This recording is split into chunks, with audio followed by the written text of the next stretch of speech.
नमस्कार, आपला महाराष्ट्र या कार्यक्रमामध्ये आपल्या सगळ्यांचं मनपूर्वक स्वागत. पाहूया या आठवड्यातल्या काही ठळक घडामोडी.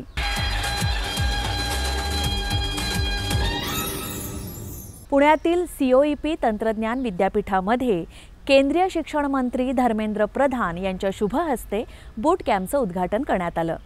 जाणून घेऊया याविषयीची अधिक माहिती. अखिल भारतीय तंत्र शिक्षण परिषद आणि केंद्रीय शिक्षण मंत्रालयाच्या इनोव्हेशन सेंटरकडून COEP तंत्रज्ञान विद्यापीठामध्ये इनोव्हेशन डिझाईन अँड एंटरप्रेन्योरशिप बूट कॅम्पचा उद्घाटन सोहळा पार पडला.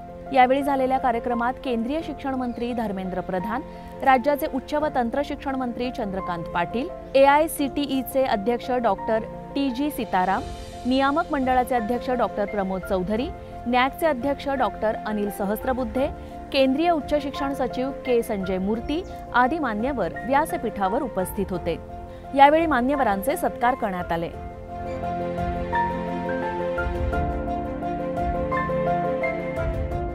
चौथ्या औद्योगिक क्रांतीच्या नेतृत्वस्थानी भारत आहे असं मत व्यक्त करत केंद्रीय शिक्षण मंत्री धर्मेंद्र प्रधान म्हणाले की ज्ञानाच्या क्षेत्रात भारत नेतृत्व मिळवत असून आपल्या शैक्षणिक पद्धतींना जगन्मान्यता मिळत आहे. भारताच्या नव्या शिक्षणाचे मॉडेल जगातल्या विविध देशांकडून स्वीकारण्यात येत आहे. भारत की चर्चा चेन्नई में हुई टेक्नोलॉजी के बारे में,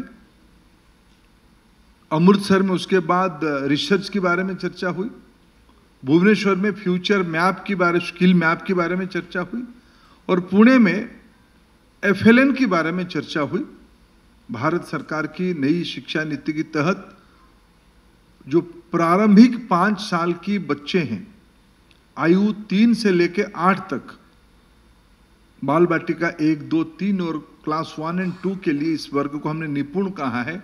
निपुण में किस प्रकार की पढ़ाई का तरीका होगा, क्या मटेरियल होगा, ग्लोबल प्रैक्टिसेस क्या है, उसको लेके यहाँ चर्चा हुई. बड़े सफलता के साथ एक कॉन्सेंसस बना है कि विश्व में भारत की मॉडल शायद धीरे धीरे अपनाने भी लगेंगे लोग. इतना हम भारत के नंबर जब कहते हैं कि भारत में इतने बच्चे हैं, भारत में स्कूली बच्चे 260 मिलियन है, 26 करोड़. अमेरिका वाले भी 2 मिनट रुकते हैं तो हमसे, हाँ, अमेरिका की पूरा आबादी इतना है, यूरोप की पूरा आबादी लगभग उतनी है, उतने हमारे स्कूल में बच्चे हैं. 4th हैकाथन ये हो रहा है. कल्पना ये है भारत की ब्राइट बच्चे और सिंगापुर की ब्राइट बच्चे इकट्ठा आके एक प्रॉब्लम स्टेटमेंट के ऊपर काम करेंगे, उस पे रास्ता निकालेंगे. रास्ता तो निकाल ही देंगे, पूरा विश्वास से रास्ता निकाल ही देंगे. और मैं थोड़े ही 3-4 स्टॉल घूम के आ रहा हूं और COEP की क्यारप में आप हो तो निश्चित रास्ता निकल जाएगा, उसमें मेरे को कोई डाउट नहीं है. भारत के अंदर टैलेंट भरा पड़ा है. भारत के अंदर टैलेंट को ढूंढने के लिए अंग्रेजी बोलने की कोई आवश्यकता नहीं है. विश्व की जो डेवलप इकोनॉमी हो, विशेष करके इंजीनियरिंग कैपेसिटी की जो बड़े बड़े इकोनॉमी है, चाइना, जापान, जर्मन, इटली, ये सभी को इंग्लिश नहीं आता है. नहीं आता ऐसा नहीं है, बोलते नहीं है जानबूझ के. वो देखो, क्रिटिकल थिंकिंग होता है एक बच्चे की, मानसिक विकास कब होता है? जब वो आयु 3 से लेके 8 तक होती है. उसकी 85% मेंटल कैपेसिटी फ्रेमवर्क तब बन जाता है. उस समय तो उसको अंग्रेजी नहीं आता है ना, शहरों में आता होगा, लेकिन गांव में उसको अपनी मातृभाषा पे निर्भर करना पड़ता है. मराठी हो, पंजाबी हो, तेलुगु हो, तमिल हो, उड़िया हो. उस समय में उसकी जो थॉट प्रोसेस बनेगी, उसकी जो विवेक बनेगा, उसकी जो विचार कैपेसिटी बनेगा, उसकी जो हार्डवेयर सॉफ्टवेयर की उसकी प्रवास होगी, उसमें वो जितना स्पष्ट होगा वो उतना सृजनात्मक होगा.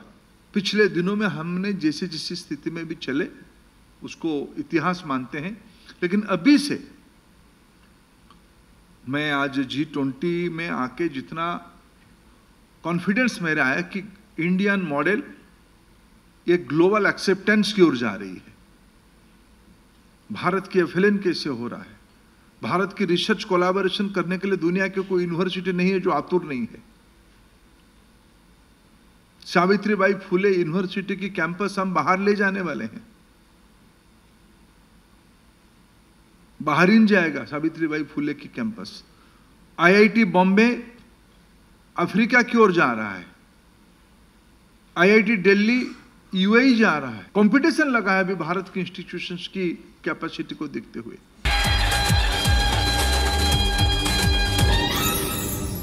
पुणे टपाल विभागातर्फे स्पेशल कव्हरचं मान्यवरांच्या हस्ते उद्घाटन करण्यात आलं। जाणून घेऊया याविषयीचा सविस्तर वृत्तांत। महिला सन्मान बचत पत्र विशेष मोहीम आणि महादेव कोळी जमातीवरती भारतीय डाक विभाग पुणे रिजनद्वारे स्पेशल कव्हरचं मान्यवरांच्या हस्ते अनावरण करण्यात आलं। यावेळी झालेल्या कार्यक्रमामध्ये राज्यसभा खासदार Prakash Javadekar, Pune post master general Ramchandra Jaybhay, Pune क्षेत्र टपाल सेवा संचालक सिमरन कौर, आमदार माधुरी मिसाळ, पुणे आयकर आयुक्त संग्राम गायकवाड आदी मान्यवर उपस्थित होते। मान्यवरांच्या हस्ते दीप प्रज्वलन करण्यात आलं।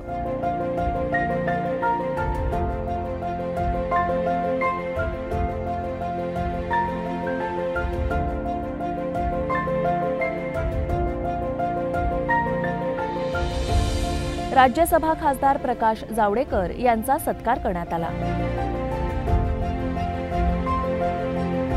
यावेळी इतर मान्यवरांचेही सत्कार करण्यात आले।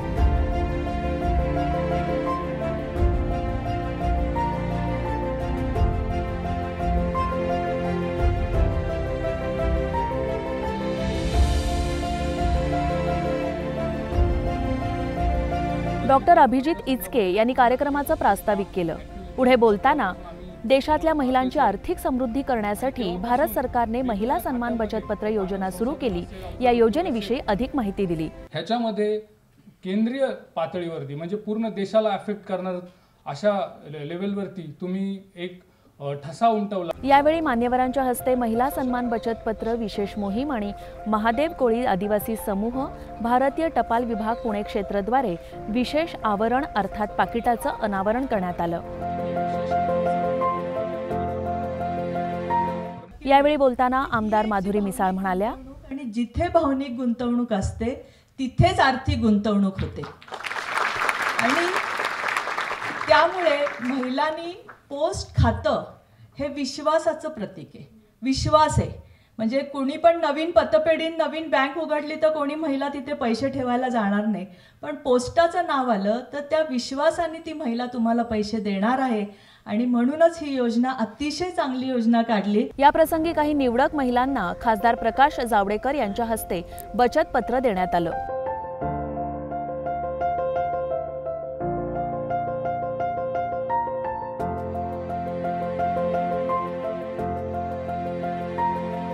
महिला सन्मान बचत पत्र मोहिमेत विशेष कामगिरी करणाऱ्या कर्मचाऱ्यांचा सत्कार यावेळी खासदार प्रकाश जावडेकर यांच्या हस्ते करण्यात आला।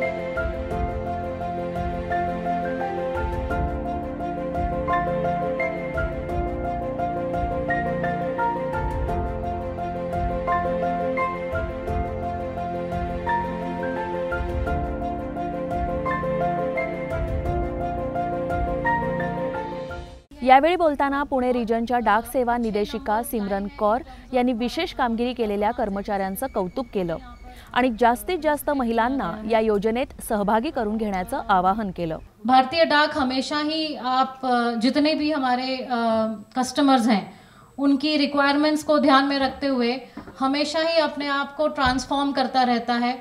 अभी हमने 2012 की आईटी मॉडर्नाइजेशन प्रोजेक्ट में अपने आप को पूरी तरह से कोर बैंकिंग सोल्यूशन और कोर इंश्योरेंस सोल्यूशन में ट्रांसफॉर्म किया। 2008 और 9 में हमने प्रोजेक्ट एरो के तहत हमारा look and feel by and large transform किया। जब आपने हमारा लोगो में चेंज देखा है वो 2008 और 9 के प्रोजेक्ट एरो में हुआ है। इसी तरह अभी सशक्तिकरण महिला सशक्तिकरण एवं वित्तीय समावेशन के तहत महिला सम्मान सेविंग सर्टिफिकेट को माननीय वित्त मंत्री ने आज इस साल की बजट स्पीच में इसके बारे में बताया था। और ये जो सेवा है ये केवल और केवल पोस्ट ऑफिसेस में उपलब्ध है। Pune region post master general Ramchandra Jaybhaye यांनी टपाल विभागाच्या आंतरराष्ट्रीय स्तरावरचं महत्त्व सांगितलं। महिलाओं के पास इमरजेंसी फंड होता है, जैसा कि माधुरी ताई ने भी कहा कि कहीं वो चावल के डिब्बे में रखते थे कहीं, तो आज उसकी ज़रूरत नहीं है, क्योंकि आज आपके पास ATM है, मोबाइल बैंकिंग है और मेजॉरिटी सभी महिलाएं अभी गूगल पे, जीपे, सब फ़ोन पे सब चीज़ करने की कैपेबिलिटी रखती हैं। तो इस सिचुएशन में आपकी एक्चुअली हार्ड कैश की रिक्वायरमेंट बहुत कम हो जाती है। सारे पेमेंट्स ऑनलाइन हो चुके हैं और अगर आप इस सर्टिफिकेट में पैसा रखते हो तो इसमें कई सारे प्रोविजन्स है जिससे आप उसको तुरंत निकाल भी सकते हो। पुणे आयकर आयुक्त संग्राम गायकवाड यांनी आपल्या भाषणात पुणे पोस्टल रिजनच्या विशेष कामगिरीचं कौतुक केलं। आज जसं एक स्पेशल कव्हर ह्या एका शासकीय योजनेबद्दल काढलं जाते किंवा हे महादेव कोळी ही जी काही जमात आहे त्याबद्दलची माहिती लोकांपर्यंत पोहोचवण्यासाठी त्याबद्दलचं स्पेशल कव्हर काढलं जातं। ह्याच्यातून एक वेगळाच एक फंक्शन तेव्हा तिकिटांच्या मार्फत पार पाडलं जातं, त्याच्याशी मी एक त्या काळामध्ये जोडला गेलो होतो आणि आज हे स्पेशल कव्हरच्या काय इनॉग्रेशनच्या ह्याच्यामध्ये मी सहभागी झालोय, त्या मला होता आलं, त्यामुळे मला एक वेगळ्या प्रकारचा विशेष आनंद झाला। राज्यसभा खासदार प्रकाश जावडेकर यांनी यावेळी भारतीय टपाल विभागाच्या कामगिरीचं कौतुक केलं। आणि पूर्वी प्रधानमंत्री एक आपले होते, त्यांनी सांगितलं होतं की मैं जब 100 रुपये भेजता हूँ दिल्ली से तो 15 रुपये ही पहुंच जाते देहात में, लेकिन अब मोदी जी 100 रुपये भेजते तो 100 के 100 तुरंत उनके खाते में जाते। तर हे भारताचं बदललेलं रूप आहे आणि म्हणून आता जीवन प्रमाण सुद्धा सांगितलं।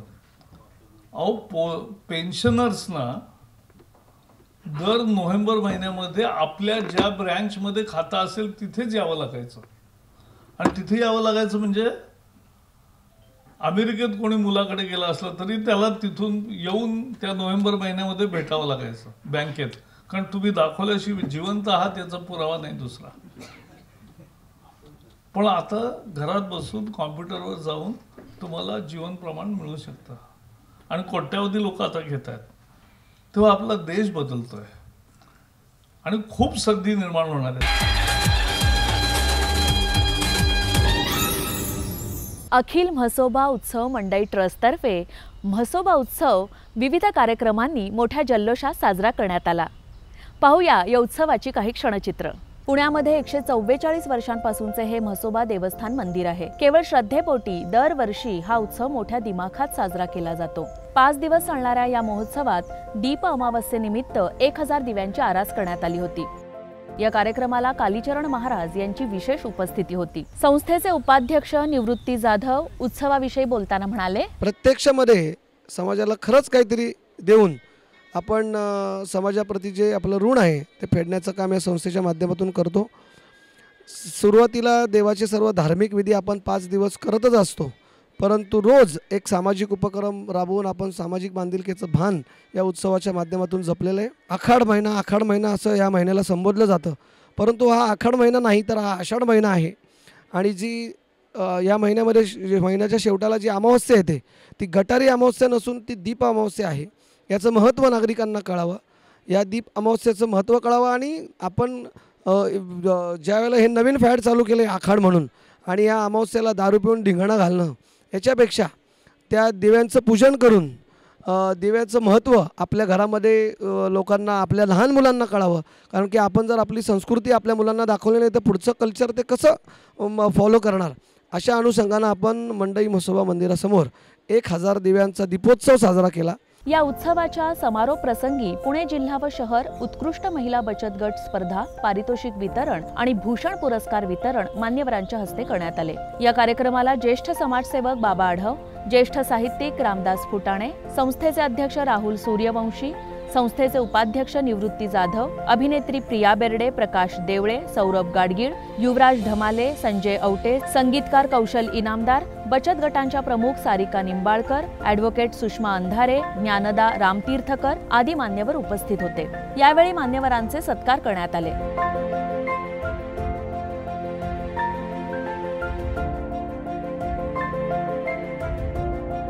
प्रिया बेर्डे, संजय औटे, सौरभ गाडगीळ, कौशल इनामदार, युवराज ढमाले, प्रकाश देवळे आदी मान्यवरांना भूषण पुरस्कार देऊन सन्मानित करण्यात आले.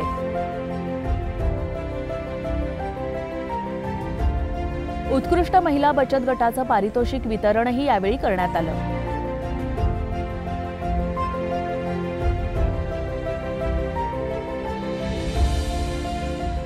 या प्रसंगी बोलताना ज्येष्ठ सामाजिक कार्यकर्ते बाबा आढाव म्हणाले, चार भिंतीच्याच त्यासारख्याला आपण बाय माणूस नाही. तुमच्या वाट्याला जे येणारे न्याय त्याची सुद्धा जी चिंता ज्या दिल्लीमध्ये होते, ज्या मुंबईमध्ये होते, जे सरकार चालतात, तुम्हाला आवाहन का करतो हे? कुणाची नावं मोठी मोठी घेतील, कुणाच्या नावाच्या एखाद्याच्या नावाने मोठ्या नावाने काही देश नाही चालत. देशचा लोकशाही देश चालतो तुमच्या माझ्या साधारण कष्टकऱ्यांच्या माणसाच्या डोक्यातल्या अकलेने एकजुटीने चालतो, अकलेच्या एकजुटीने चालतो. आपली संस्था कशी चालते, तुमची संस्था कशी चालते, एकजुटीने चालते ना. तसाच हा देश सुद्धा भारतीय म्हणून जायचं काय, मला तुम्हाला सांगायचं आहे, भारतीय म्हणून जायचं ना. आम्ही भारतीय आहोत याचा आम्हाला अभिमान आहे ना.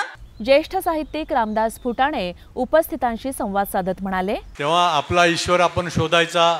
जिथे हॉस्पिटलची सेवा दिली जाते, नर्स काम करतात, ते मामा काम करतात, जे चांगले संशोधन जिथे चालू आहे तिथे ईश्वर शोधला पाहिजे. जिथे समाजसेवा करणारे हात आहेत तिथे ईश्वर शोधला पाहिजे. आपण भलतीकडे ईश्वर शोधतो.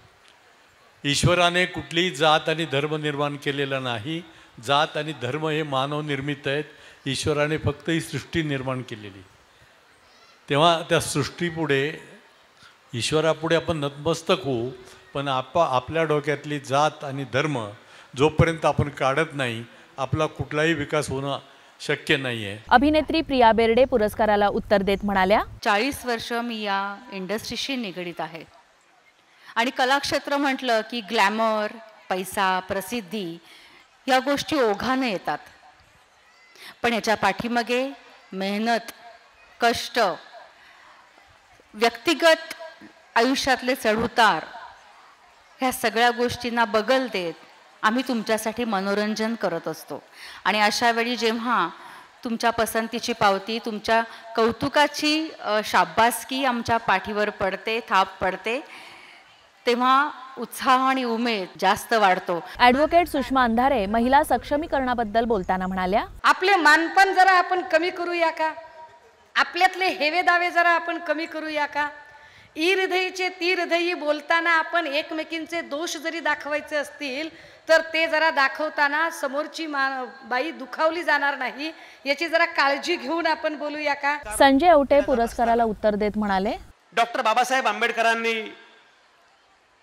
25 नोव्हेंबर 1949ला संसदेमध्ये राज्यघटना सादर करत असताना एक भाषण केलं आणि त्या भाषणामध्ये बाबासाहेब असं म्हणाले होते की तुम्ही एखादा मुद्दा मांडलात आणि तो मुद्दा मला पटला नाही तर तुमचा मुद्दा खोडून काढण्यासाठी मी माझी बुद्धी पणाला लावेन, पण मला मान्य नसणारा मुद्दा सुद्धा तुम्हाला मांडता यावा यासाठी जीवाची बाजी लावेन.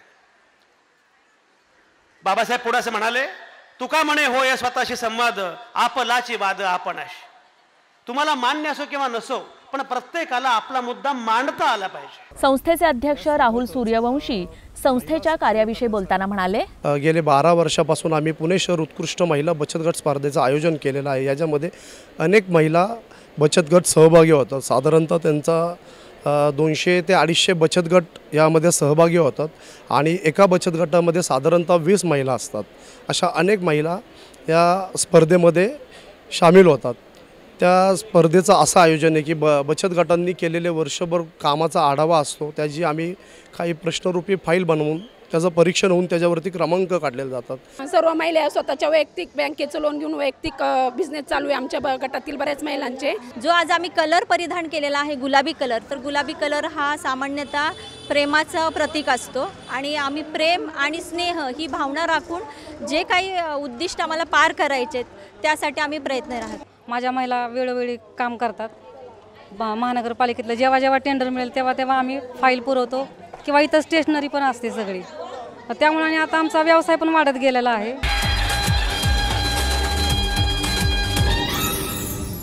ज्येष्ठ गायिका छाया गांगुली यांचा त्यांच्या संगीत क्षेत्रातील योगदानाबद्दल विशेष गौरव करण्यात आला।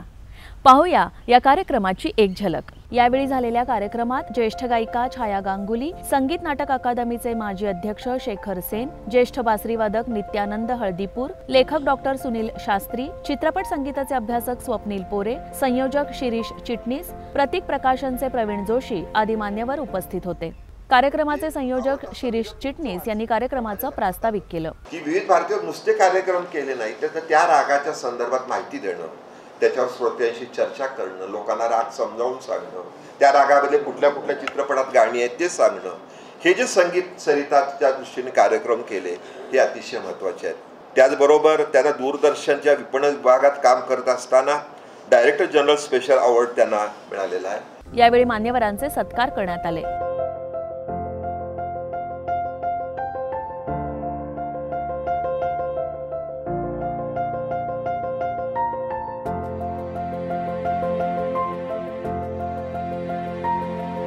संगीत नाटक अकादमीचे माजी अध्यक्ष शेखर सेन यांच्या हस्ते ज्येष्ठ गायिका छाया गांगुली यांचा विशेष सन्मान करण्यात आला। यावेळी गायिका छाया गांगुली आणि शेखर सेन यांच्या हस्ते नाद विदुषी गुरु अन्नपूर्णा देवी यांच्या जीवनावरील सुरोपनिषद या पुस्तकाच्या बंगाली आवृत्तीचं प्रकाशन झालं। यावेळी सत्काराला उत्तर देत कलेचा सन्मान मी केला आणि कलेने मला सन्मान दिला अशा शब्दांमध्ये ज्येष्ठ गायिका छाया गांगुली यांनी आपल्या भावना व्यक्त केल्या। मैं प्रसार भारती में 36 वर्ष और 6 महीने सेवारत रही। शुरू में मेरी पोस्टिंग केंद्रीय विक्रय एकांश में प्रसारण निष्पादक के तौर पर हुई। इस विभाग में रेडियो विज्ञापन संबंधी काम होता था। इसी दफ्तर में मेरे बॉस थे श्री हम्पी होली जी, भारत रत्न पंडित भीमसेन जोशी जी के भाई। पंडित भीमसेन जी जब भी उनसे मिलने आते थे, होली जी मुझे पंडित जी से ज़रूर मिलवाते थे। पंडित भीमसेन जोशी जी की कही एक बात मेरे मन में सदा गूंजती रहती है। उन्होंने कहा था, जो सुर में नहीं है उसे कभी मत सुनना। बतौर कार्यक्रम अधिकारी विविध भारती में मेरी पोस्टिंग हुई और मुझे संगीत पर आधारित कार्यक्रम संगीत सरिता सौंपा गया। विविध भारती में मेरा कार्यकाल पूर्णतः संगीतमय था। हर पल संगीत में सराबोर रहता था। मुझे आपको बताने में बहुत खुशी हो रही है, संगीत सरिता में मैहर घराना और उसकी समृद्ध परंपरा श्रृंखला की 21 कड़ियाँ प्रसिद्ध सरोदवादक श्री आशीष खान ने प्रस्तुत की थी। संगीत नाटक अकादमीचे माजी अध्यक्ष शेखर सेन यांनी आपल्या भाषणात अन्नपूर्णा देवींच्या योगदानावर प्रकाश टाकला। तसंच पुढे बोलताना त्यांनी छाया गांगुली यांच्या कार्याचा गौरव केला। रविशंकर जी को जितना सम्मान मिला है और जितना सम्मान भारतीय संगीत को रविशंकर जी ने दिलवाया है, उनके जैसा व्यक्तित्व पिछले शायद 300-400 वर्षों में कोई नहीं। ऐसा व्यक्ति अगर जीवन के अपने अंतिम कालखंड में सच बोल रहा है तो ये बहुत बड़ी बात है। उसके बाद एक प्रसंग हुआ, जब जो अभी दीदी ने प्रसंग बताया कि 150 वर्ष बाबा का जन्म तिथि मनाई गई, उस कार्यक्रम का मुझे संचालन करने का दायित्व दिया। हरी जी ने बजाया था, काबरा जी ने और मैयर बैंड ने। तो खैर उस समय मैंने थोड़ा शोध वगैरह किया। ऋषि कुमार जी उस समय थे, उन्होंने चुपचाप वो रिकॉर्ड किया, ये मुझे मालूम नहीं था। परंतु बाद में जब हम अन्नपूर्णा जी के पास गए तब हमें पता चला कि वो पूरा कार्यक्रम उन्होंने सुना। ये सामान्य लोग नहीं। हमारे यहाँ देखिए, भारतीय संस्कृति में 2 शब्द हैं जो दुनिया की किसी संस्कृति में आपको नहीं मिलेंगे। एक है शब्द ब्रह्म और दूसरा है नाद ब्रह्म। आप शब्द की उपासना करके भी, मंत्र की उपासना करके भी ईश्वर को पा सकते हैं। और केवल भारतवर्ष एक ऐसा देश है जहाँ सुर की उपासना करके भी आप ब्रह्म को पा सकते हैं। और ऐसे नाद ब्रह्म की कोई अगर सही मायने में उपासिका थी तो वो माँ अन्नपूर्णा देवी जी। और हम लोगों का बड़ा सौभाग्य है जिन्होंने उनके दर्शन किए हैं, और आप लोगों का बहुत सौभाग्य है कि आप उसी युग में जन्मे जिस युग में माँ अन्नपूर्णा देवी अपनी तपस्या में लीन थी।